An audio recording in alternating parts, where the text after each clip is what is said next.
Hello, in this video we're going to be talking about linear and angular speed.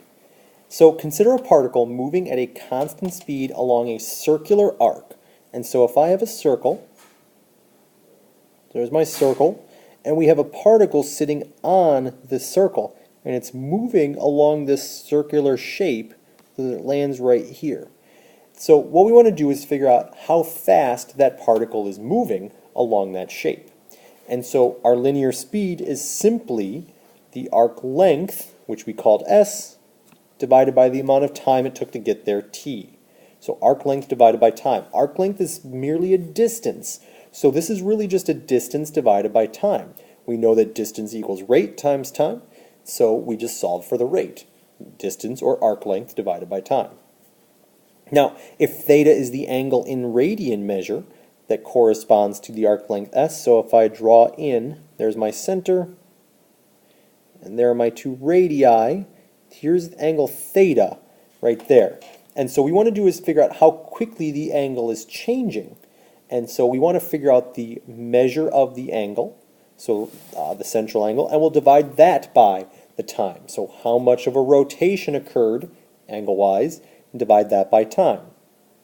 Now my note at the bottom here says linear speed measures how fast the particle moves, angular speed measures how fast the angle changes, and that's what we're going to do in our examples. So let's try some of those examples right now. In number 1, the second hand of a clock is 9 centimeters long. Find the linear speed of the tip of this second hand. So here's our clock, a nice lovely clock we have there. And there's our second hand at 9 centimeters in length. So this thing is going to tick along, and it's going to make a full revolution in 60 seconds. So how far did it travel in 60 seconds? Well, if we follow that around, we're basically finding the circumference. So the circumference of this, circumference is 2 pi r. And here, my second hand with a length of 9 centimeters means my radius is 9. So the circumference is 2 pi times 9, or rather it's 18 pi, and that's in centimeters. And so our linear speed is our distance traveled, 18 pi, divided by time, 60 seconds. If we take a 6 out of both of these, we end up with 3 pi over 10, and that's in centimeters per second. And so there is the linear speed being traveled by the tip of this second hand. Number 2, a Ferris wheel with a diameter of 60 feet rotates 0.5 times per minute. Find the angular speed of the Ferris wheel in radians per minute. How fast is a rider traveling? So once again, here's my Ferris wheel. And we have some rider on there that loads up down here at the bottom. Now this Ferris wheel has a diameter of 60 feet. And it's going to make one full turn.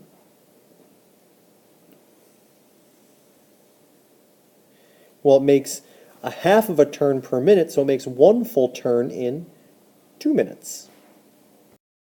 What this means is the angle that this has traveled, so from the center down here, it's traveled around the outside an angle of 2 pi, because it goes one full circle, every 2 minutes. And so 2 pi is in radians, the 2 is in minutes. So if we simplify this, it goes pi radians per minute. And so that's the angular speed. The angle changes by pi radians per minute. How about the linear speed? Because that's what's going to tell us how fast the rider is traveling.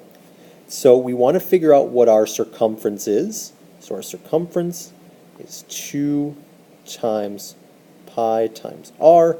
Well, my radius is 30 because my diameter is 60. And if I take it back times 2, I'm just going to be back to 60. So our circumference is 60 pi, and that's in feet. And so this rider will be traveling 60 pi feet for every 2 minutes, and so it's 30 pi feet per minute, which if we turn that into a decimal is approximately 94.25 feet per minute. Okay, so that's how we find linear and angular speed. We are done.